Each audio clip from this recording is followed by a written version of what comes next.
برائے حسنودی محمد وآل محمد صلوات۔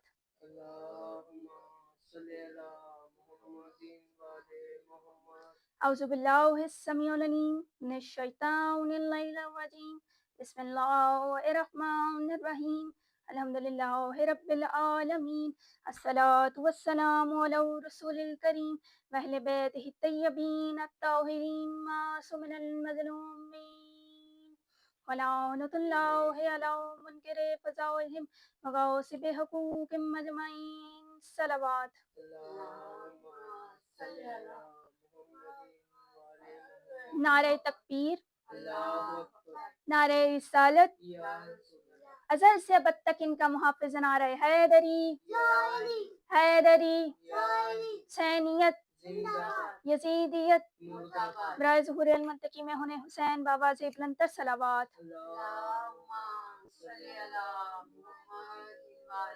محمد۔ حاضرین و ناظرین، ہم نے جس موضوع کا انتخاب کیا تھا الحمدللہ اپنی بساط کے مطابق تقریباً بیان کر چکے ہیں۔ کچھ باتیں ایسی ہیں جو بھی باقی ہیں، وہ بھی انشاءاللہ ان 2 مجالس میں بیان کرنے کی پوری کوشش کروں گی۔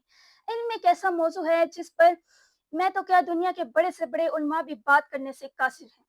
میں تو ایک ادنا سی انسان ہوں، میں تو کیا بڑے سے بڑے علماء بھی اس موضوع پہ بات کرنے سے قاصر ہیں، یعنی کہ آج تک کسی نے بھی دعویٰ نہیں کیا کہ میں نے پورا علم بیان کر دیا ہوں، یعنی کہ آج تک کسی نے بھی یہ دعویٰ نہیں کیا کہ میں نے مکمل علم بیان کر دیا ہو۔ بھائی دیکھیے، جو علم دنیاوی ہے، جو علم ہی کی مشابہت ہے، اس پر ہی غور کر لیں کہ اس کے اتنے پہلو ہیں کہ انہیں ہی بیان کرنا کسی ایک کے بس کی بات نہیں، یعنی کوئی انسان جو ہے ان کے تمام پہلو پر بات نہیں کر سکتا۔ یہ سائنس حالانکہ یہ سیکھنے اور سکھانے والا پریکٹیکل علم ہے، پھر بھی اس پر کسی کو عبور حاصل نہیں ہے، پھر بھی اس پر کسی کو عبور حاصل نہیں ہے۔ کوئی دنیا میں کوئی بھی کسی بھی کام کا ماہر یہ نہیں کہہ سکتا کہ میں مکمل ہوں، کوئی بھی انسان کسی بھی کام میں یہ نہیں کہہ سکتا کہ میں مکمل ہوں، یعنی اتنا ایجادات اور پھر ان ایجادات میں جدت اس بات کا پتہ دیتی ہے کہ جس نے جو بھی ایجاد کیا تھا اس میں بہت ساری کمیاں تھیں، مزید گنجائش تھی، اس میں بہت ساری کمیاں تھیں اور اس میں مزید کی گنجائش باقی تھی، مگر اس کا دنیاوی علم جتنا تھا،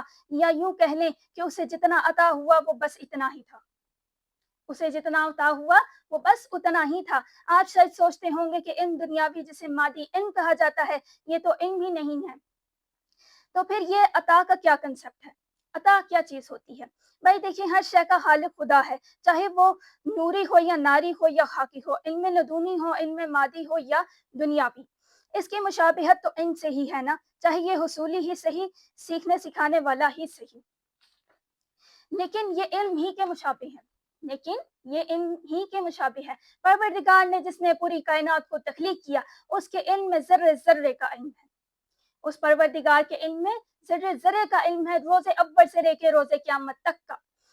دنیا میں دنیا داروں کو کیا کیا ضرورتیں ہوں گی، اس پر پروردگار کے علم میں ہر شے کا علم ہے۔ بھائی دیکھیں، یہ جو ہم گاڑیوں میں پیٹرول بھرتے ہیں یہ کہاں سے آتا ہے؟ یقیناً آپ کا جواب ہوگا کہ یہ زمین میں سے آتا ہے، تو پھر یہ ماننا پڑے گا کہ زمین جب سے وجود میں آئی تب سے یہ ہے، زمین جب سے وجود میں آئی یہ تب سے ہے، دریافت تب ہوا، ہم لوگوں کو اب پتہ چلا ہے، یا پھر یوں کہہ لیں کہ انسان کو اب پتہ چلا ہے۔ یہ سونا، چاندی، ہیرا، موتی، پتل، تانبا، پلاسٹک، ایلومینیم وغیرہ سب کی سب چیزیں زمین میں ہی پروردگار نے رکھی ہیں اور انسان کو تلاش کرنے کے لیے کہا ہے۔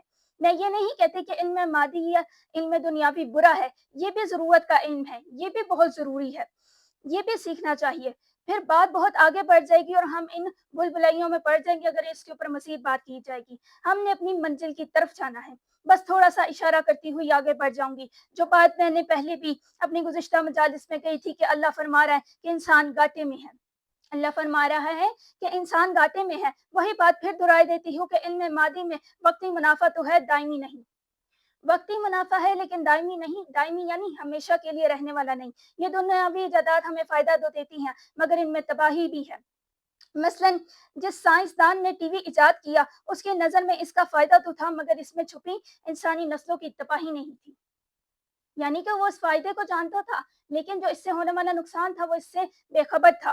یہ کمپیوٹر، یہ اسمارٹ موبائل، یہ ٹی وی ہی کی جدید شکل ہے، آپ کے سامنے جہاں اس دنیا کو ایک دوسرے کے قریب کر دیا ہے وہاں لوگوں کو ایک دوسرے سے بہت دور بھی کر دیا ہے۔ اخلاق سے گری مویز انسان کو اخلاقی بلندیوں سے نیچے گرا دیا ہے۔ یہ کیمیا گر جن ادویات سے علاج کرتے ہیں انہیں ادویات کے سائیڈ افیکٹ انسانی اموات کا سبب بن جاتے ہیں، اور اسی کیمیا سے انسانی تباہی کا سامان بنتا ہے، کیونکہ کیمیا گر علم دنیاوی کے راستے پر چلتے ہیں، اس لیے ان کی ادویات میں شفائے کلی نہیں ہے، مکمل سلامتی نہیں ہے۔ مکمل سلامتی دین میں ہوتی ہے، علم لدنی میں ہوتی ہے۔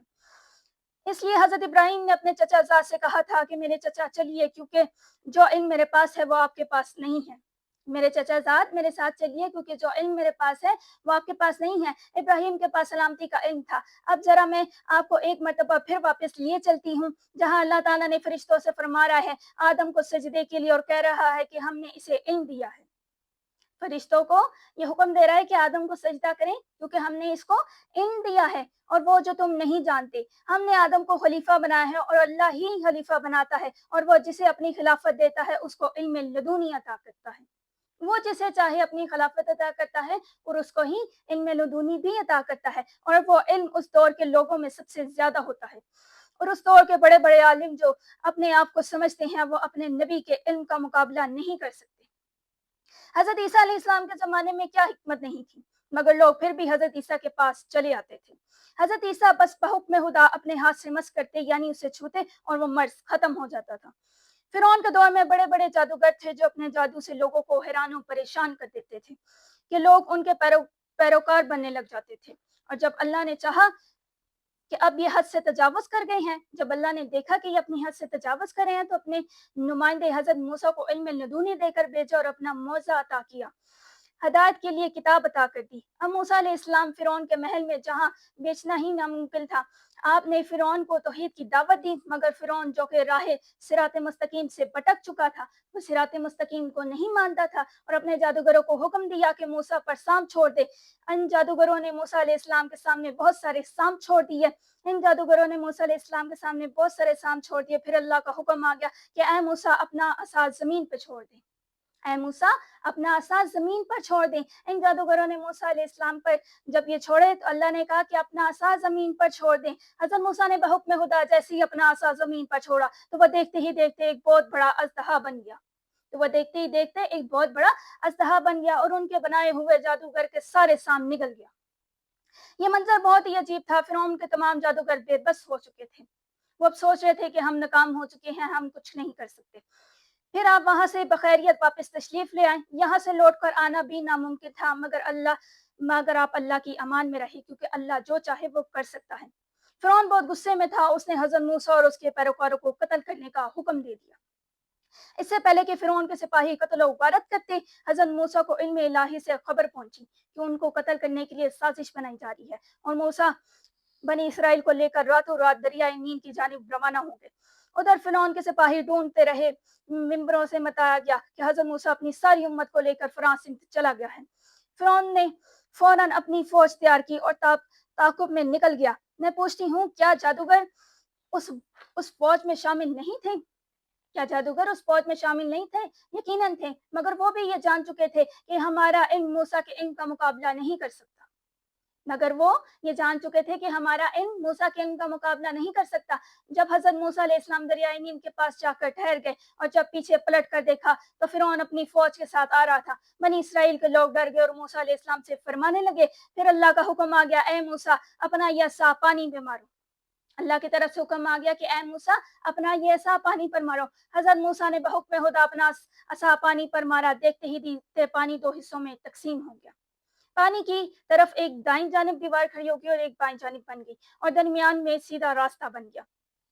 یہ میں نے سیدھا راستہ اس لیے کہا ہے کہ صراط مستقیم کے معنی سیدھے راستے کے ہی ہیں، جو اللہ کے انبیاء کا راستہ ہے، اور جو قوم انبیاء کی راہ پر چلے گی وہی نجات پائے گی۔ تو طریق میں ہے کہ جو لوگ اس وقت حضرت موسیٰ کے پیچھے تھے وہ نجات پا گئے، جو لوگ حضرت موسیٰ علیہ السلام کے پیچھے چلے وہ نجات پا گئے۔ حضرت موسیٰ کی پوری امت اس راستے سے گزر کر دوسری جانب پہنچ گئی۔ فرعون نے جب پانی میں راستہ دیکھا تو اپنی فوج کو حکم دیا کہ تم بھی گزر جاؤ اور ان کا تعاقب کرو، میں بھی تمہارے ساتھ ہوں۔ یہ جھوٹا خدائی کا دعویٰ دار اللہ اس کے معاملے کو سمجھ ہی نہ سکا، اور پروردگار تو دیکھ رہا ہے۔ جیسے ہی فرعون اور اس کی فوج عین دریائے نیل کے درمیان پہنچی تو وہ دیواریں اپنی جگہ سے سرکنے لگیں، وہ دیواریں جو کھڑی ہوئی تھیں وہ اپنی جگہ سے سرکنے لگیں۔ یہ دیکھ کر فرعون کے اوسان خطا ہو گئے اور وہ بہت گھبرا گیا، مگر اب بہت دیر ہو چکی تھی۔ عین دریا کے وسط سے نکلنا بالکل ہی ناممکن تھا۔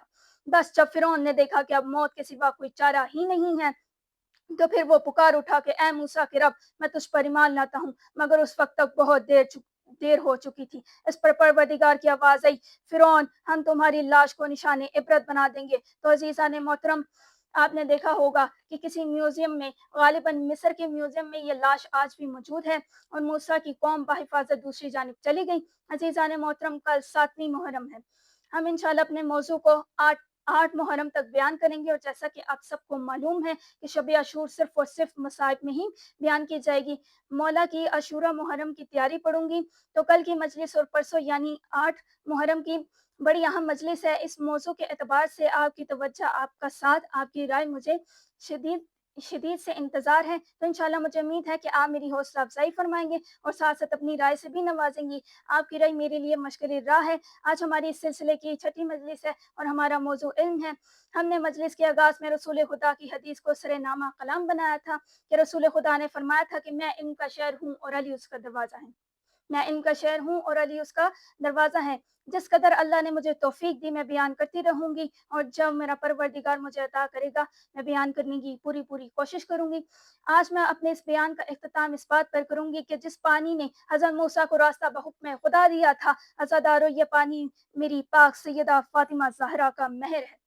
اس پانی کی مالکہ میری بی بی سیدہ فاطمہ الزہرا ہیں، مگر افسوس کہ اس کے بابا کا کلمہ پڑھنے والے 4 محرم سے پانی بند کیے ہوئے ہیں۔ 7 کو پانی جو بچا ہوا پانی تھا وہ بھی ختم ہو گیا۔